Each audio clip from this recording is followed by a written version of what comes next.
Hi friends, ಇಂದಿನ ವಿಡಿಯೋದಲ್ಲಿ ನಾವು ವಿಜಯನಗರ ಸಾಮ್ರಾಜ್ಯದ ಅವನತಿಯ ನಂತರ ದಕ್ಷಿಣ ಭಾರತದಲ್ಲಿ ಒಂದು ಬಲಿಷ್ಠ ಹಿಂದೂ ಸಾಮ್ರಾಜ್ಯವನ್ನು ಕಟ್ಟಿದ ಹೈದವಿ ಸಾಮ್ರಾಜ್ಯ ಸ್ಥಾಪಕ ಛತ್ರಪತಿ ಶಿವಾಜಿ ಹಾಗೂ ಮರಾಠರ ಬಗ್ಗೆ ನಾವು ತಿಳಿದುಕೊಳ್ಳೋಣ. ಕ್ರಿಸ್ತಶಕ 17ನೇ ಶತಮಾನದಲ್ಲಿ ಮಹಾರಾಷ್ಟ್ರದ ಪೂನಾ ಹತ್ತಿರದಲ್ಲಿನ ಗುಡ್ಡಗಾಡು ಪ್ರದೇಶಗಳಲ್ಲಿ ವಾಸಿಸುವಂತಹ ಜನರು ಭಕ್ತಿಪಂಥದ ಸಂತರಾದಂತಹ ಜ್ಞಾನೇಶ್ವರ, ನಾಮದೇವ, ಏಕನಾಥ್, ತುಕಾರಾಮ್, ರಾಮದಾಸ್, ರಮಾನಂದ್ ಮೊದಲಾದಂಥವರ ಪ್ರಭಾವಕ್ಕೆ ಒಳಗಾಗಿ ಮರಾಠ ಧರ್ಮವನ್ನು ಸ್ಥಾಪಿಸಿದರು. ಮುಂದೆ ಇವರನ್ನೇ ಮರಾಠರು ಎಂದು ಕರೆಯಲಾಯಿತು. ಮರಾಠರ ರಾಜಧಾನಿ ಅಥವಾ ಶಿವಾಜಿಯ ರಾಜಧಾನಿ ರಾಯಗಢ. ಅವರ ರಾಜ್ಯದ ಧ್ವಜ ಜರಿಪಟಕ ಹಾಗೂ ಈ ಬಲಿಷ್ಠ ಮರಾಠ ಸಾಮ್ರಾಜ್ಯವನ್ನು ಸ್ಥಾಪಿಸಿದವರು ಶಿವಾಜಿ. ಇವರ ಮೂಲ ಪುರುಷ ಶಹಾಜಿ ಭೋಸ್ಲೆ.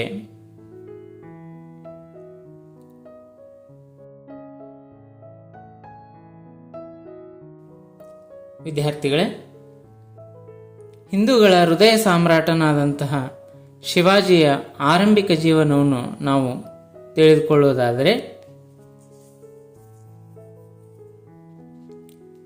ಛತ್ರಪತಿ ಎಂಬ ಬಿರುದನ್ನು ಹೊಂದಿರುವಂತಹ ಶಿವಾಜಿ ಕ್ರಿಸ್ತಶಕ ಅಥವಾ ಸಾಮಾನ್ಯ ಶಕೆ 1627 ಏಪ್ರಿಲ್ 20ರಂದು ಶಿವನೇರಿ ದುರ್ಗದಲ್ಲಿ ಜನಿಸಿದರು. ಆದರೂ ಕೂಡ ಕೆಲವು ಇತಿಹಾಸಕಾರರು ಇವರ ಜನಿಸಿದ ವರ್ಷ 1630 ಅಂತ ಹೇಳಿದ್ದಾರೆ. ಆದರೂ ಕೂಡ ನಾವು ಕ್ರಿಸ್ತಶಕ 1627 ಜನವರಿ 20ರಂದು ಈ ಛತ್ರಪತಿ ಶಿವಾಜಿ ಜನಿಸಿದನು. ಇವರ ತಂದೆ ಶಹಾಜಿ ಭೋಸ್ಲೆ, ಆತನ ತಾಯಿ ಜೀಜಾಬಾಯಿ. ಶಹಾಜಿ ಭೋಸ್ಲೆ ಇವರು ಅಹಮದ್ ನಗರದ ನಿಜಾಂ ಶಾಹಿಗಳ ಬಳಿ ದಳಪತಿಯಾಗಿದ್ದರು. ಅಷ್ಟೇ ಅಲ್ಲ, ಬಿಜಾಪುರದ ಸುಲ್ತಾನ ಆದಿಲ್ ಶಾಹಿ ಮನೆತನದಲ್ಲಿ ಇವರು ಸೇವೆಯನ್ನು ಸಲ್ಲಿಸುತ್ತಿದ್ದರು. ಜೊತೆಗೆ ಬೆಂಗಳೂರನ್ನು ಜಹಗೀರಾಗಿ ಪಡೆದುಕೊಂಡು ಬೆಂಗಳೂರಿನಲ್ಲಿಯೇ ಅವರು ವಾಸಿಸುತ್ತಿದ್ದರು. ಈ ಸಂದರ್ಭದಲ್ಲಿ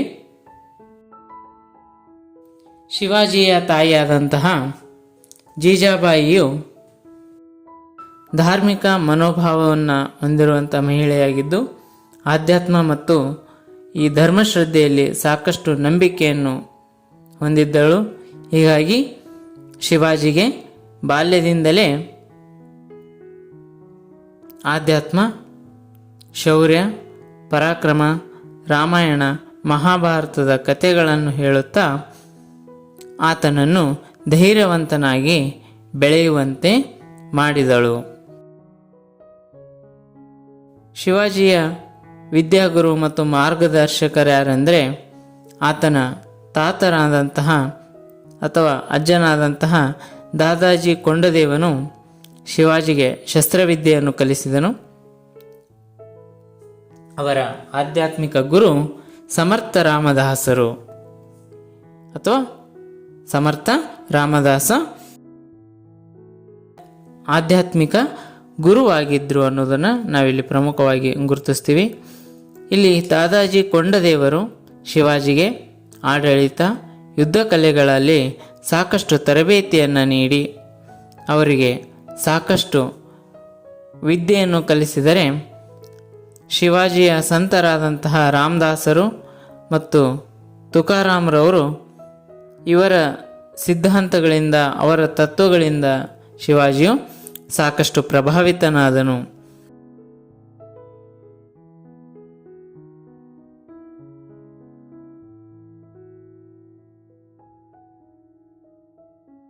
ಅಹಮದ್ ನಗರದ ಮಲ್ಲಿಕ್ ಅಂಬರ್ನಿಂದ ಗೆರಿಲ್ಲಾ ಯುದ್ಧ ತಂತ್ರವನ್ನು ಕಲಿತನು. ಈ ಗೆರಿಲ್ಲಾ ಯುದ್ಧ ತಂತ್ರ ಅಥವಾ ನಾವು ಇದನ್ನು ಶಿವಸೂತ್ರ ಅಂತಲೂ ಕೂಡ ಇಲ್ಲಿ ಕರೆಯುತ್ತೇವೆ.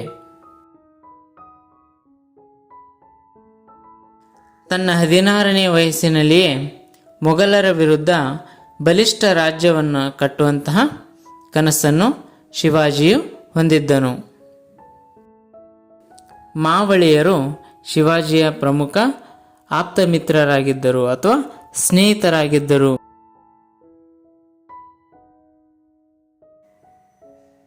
ಛತ್ರಪತಿ ಶಿವಾಜಿಯ ಸೈನಿಕ ಸಾಧನೆಗಳು.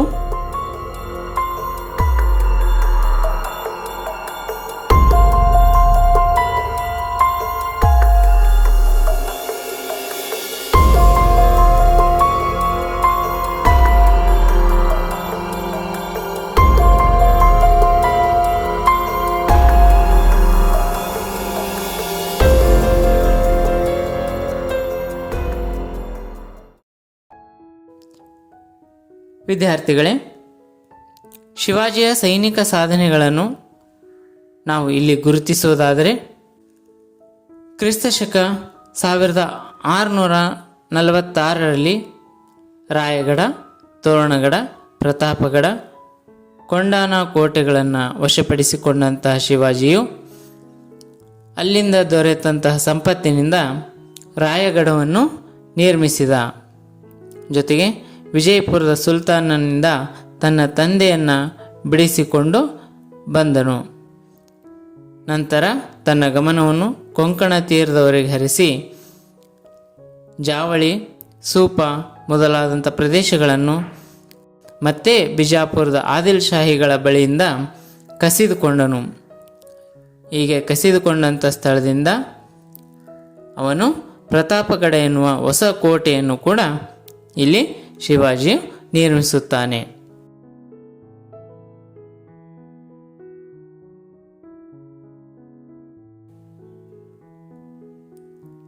ಶಿವಾಜಿ ಮತ್ತು ಅಫ್ಜಲ್ ಖಾನನ ನಡುವಿನ ಒಂದು ಹೋರಾಟವನ್ನು ನಾವು ತಿಳಿದುಕೊಳ್ಳೋದಾದರೆ, ಈ ಅಫ್ಜಲ್ ಖಾನ್ ಬಿಜಾಪುರದ 2ನೇ ಆದಿಲ್ ಶಾನ ಸೇನಾಧಿಪತಿಯಾಗಿದ್ದ. ಈತ ಶಿವಾಜಿಯನ್ನು ಬಂಧಿಸಲು ಆಗಮಿಸಿದ. ಆದರೆ ಕೃಷ್ಣಾಜಿ ಭಾಸ್ಕರರಾವನ ಮಧ್ಯಸ್ಥಿಕೆಯಿಂದಾಗಿ ಶಿವಾಜಿ ಮತ್ತು ಈ ಅಫ್ಜಲ್ ಖಾನನ ಮಧ್ಯೆ ವಾಯಿ ಅನ್ನುವ ಸ್ಥಳದಲ್ಲಿ ಒಂದು ಮಧ್ಯಸ್ಥಿಕೆಗೆ ಒಪ್ಪಂದವಾಗಲಿಕ್ಕೆ ವೇದಿಕೆಯನ್ನು ಸಿದ್ಧಪಡಿಸಲಾಯಿತು. ಈ ಒಂದು ಸಂದರ್ಭದಲ್ಲಿ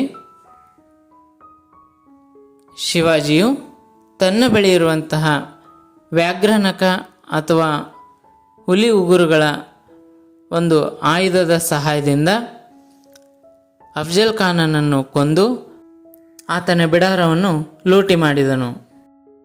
ಈತನ ವಿರುದ್ಧ ಹೋರಾಟ ಮಾಡಲು ಸಾಧ್ಯವಾಗದೆ ಬಿಜಾಪುರದ ಸುಲ್ತಾನನಾದಂತಹ 2ನೇ ಆದಿಲ್ ಶಾನು 1661ರಲ್ಲಿ ಶಿವಾಜಿಯ ಜೊತೆ ಶಾಂತಿ ಒಪ್ಪಂದವನ್ನು ಮಾಡಿಕೊಂಡು ಮಾನ್ಯತೆಯನ್ನು ನೀಡಿದನು.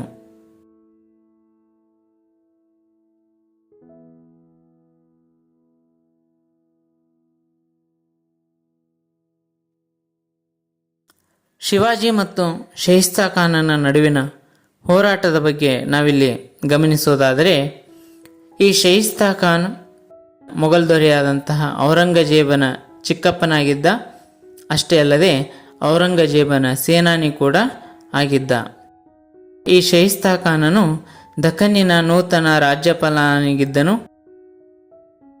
ಪೂನಾವನ್ನು ಒಳಗೊಂಡಂತೆ ವಿಶಾಲ ಮರಾಠರ ಪ್ರದೇಶವನ್ನು ವಶಪಡಿಸಿಕೊಳ್ಳುವಲ್ಲಿ ಯಶಸ್ವಿಯಾದನು. ಶೈಸ್ತಾ ಖಾನನು ಪೂನಾದ ಬಳಿಯ ಲಾಲ್ ಮಹಲ್ನಲ್ಲಿ ಬೀಡು ಬಿಟ್ಟಾಗ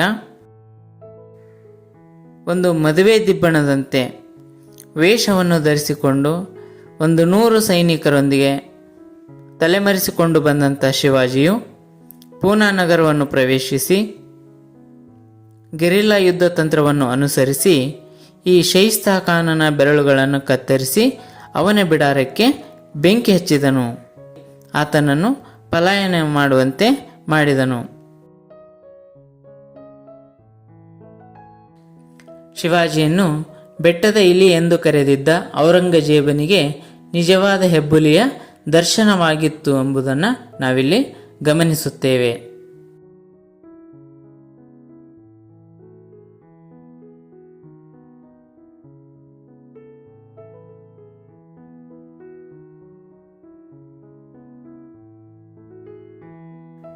ಶಿವಾಜಿಯನ್ನು ಸದೆಬಡಿಯಲು ಔರಂಗಜೇಬನು ಅಂಬರದ ರಾಜ ಜೈಸಿಂಗ್ ಮತ್ತು ದಿಲೀಪ್ ಖಾನನನ್ನು ಕಳಿಸಿಕೊಟ್ಟನು. ಶಿವಾಜಿ ಮತ್ತು ಜೈಸಿಂಗನ ನಡುವಿನ ಹೋರಾಟವನ್ನು ನಾವಿಲ್ಲಿ ಗಮನಿಸುವುದಾದರೆ, ಜೈಸಿಂಗನು ತನ್ನ ಮಿಂಚಿನ ದಾಳಿಗಳ ಮೂಲಕ ಪುರಂದರ, ರಾಯಗಢ ಮೊದಲಾದಂಥ ಕೋಟೆಗಳನ್ನು ವಶಪಡಿಸಿಕೊಂಡನು. ಜೈಸಿಂಗನು ತನ್ನ ಮಿಂಚಿನ ದಾಳಿಗಳ ಮೂಲಕ ಪುರಂದರಗಡ, ರಾಯಗಢ ವಶಪಡಿಸಿಕೊಂಡನು. ಶಿವಾಜಿ ಮತ್ತು ಜೈಸಿಂಗನ ಮಧ್ಯೆ 1665 ಜೂನ್ 22ರಂದು ಪುರಂದರಗಡ ಒಪ್ಪಂದವಾಯಿತು.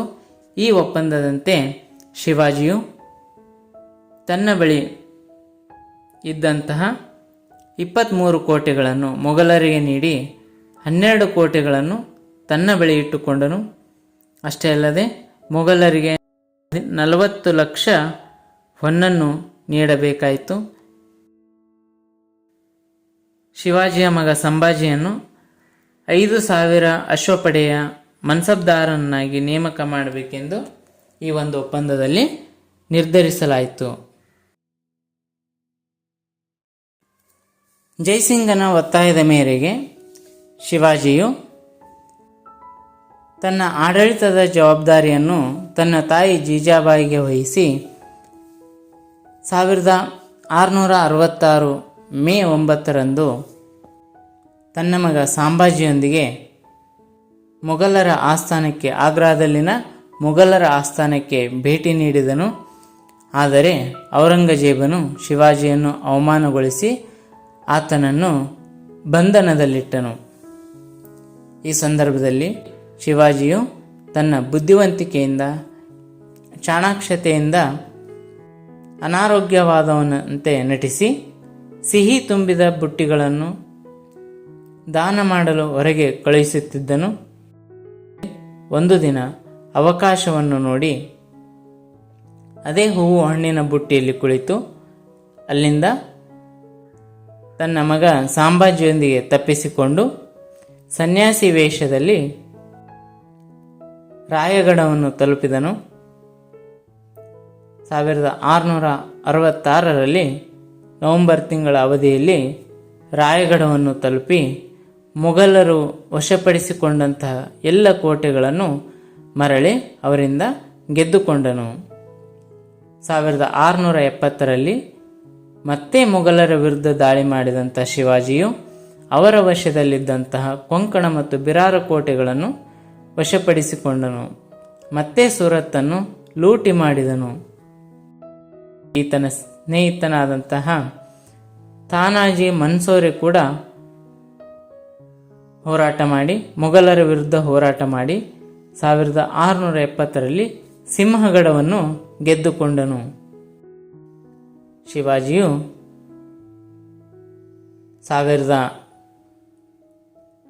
1672ರಲ್ಲಿ ಮೊಘಲರನ್ನು ಸಂಪೂರ್ಣವಾಗಿ ಸೋಲಿಸಿ ಔರಂಗಜೇಬನಿಂದ ರಾಜ ಎಂಬ ಬಿರುದನ್ನು ಪಡೆದುಕೊಂಡನು. ಔರಂಗಜೇಬನು ಶಿವಾಜಿಗೆ ರಾಜ ಎಂಬ ಬಿರುದನ್ನು ನೀಡಿದನು. ಶಿವಾಜಿಯ ಪಟ್ಟಾಭಿಷೇಕವನ್ನು ನಾವಿಲ್ಲಿ ತಿಳಿದುಕೊಳ್ಳುವುದಾದರೆ, ಕ್ರಿಸ್ತ ಶಕ ಅಥವಾ ಸಾಮಾನ್ಯ ಶಕ 1674 ಜೂನ್ 16ರಂದು ರಾಯಗಢದಲ್ಲಿ ಛತ್ರಪತಿ ಎನ್ನುವ ಬಿರುದಿನೊಂದಿಗೆ, ಅಂದರೆ ರಾಜರ ರಾಜ ಎನ್ನುವ ಬಿರುದಿನೊಂದಿಗೆ ವೈಭವದಿಂದ ವೈದಿಕ ವಿಧಿವಿಧಾನಗಳ ಆಚರಣೆಯ ಪ್ರಕಾರ ಕಿರೀಟಧಾರಣೆ ಮಾಡಲಾಯಿತು. ಅಂದಿನಿಂದ ಛತ್ರಪತಿ ಎನ್ನುವ ಬಿರುದನ್ನು ಪಡೆದು ರಾಯಗಢವನ್ನು ರಾಜಧಾನಿಯನ್ನಾಗಿ ಮಾಡಿಕೊಂಡು ಶಿವಾಜಿಯು ಅಧಿಕಾರವನ್ನು ನಡೆಸಿದನು. ನಂತರ ಕೆಲವು ಸಮಯದಲ್ಲಿ ಹುಬ್ಬಳ್ಳಿ, ಜಿಂಜಿ, ವೆಲ್ಲೂರು ಇವುಗಳನ್ನು ವಶಪಡಿಸಿಕೊಂಡನು.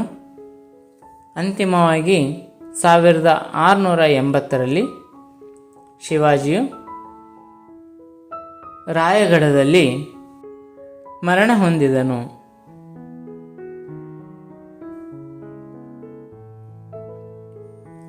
ವಿದ್ಯಾರ್ಥಿಗಳೇ, ಮುಂದಿನ ವಿಡಿಯೋದಲ್ಲಿ ಆತನ ಕಾಲದ ಆಡಳಿತ ಪದ್ಧತಿ, ಕಂದಾಯ ಪದ್ಧತಿ, ಸೈನಿಕ ವ್ಯವಸ್ಥೆ ಮತ್ತು ಶಿವಾಜಿಯ ನಂತರದ ಮರಾಠ ನಾಯಕರ ಬಗ್ಗೆ ನಾವು ತಿಳಿದುಕೊಳ್ಳೋಣ.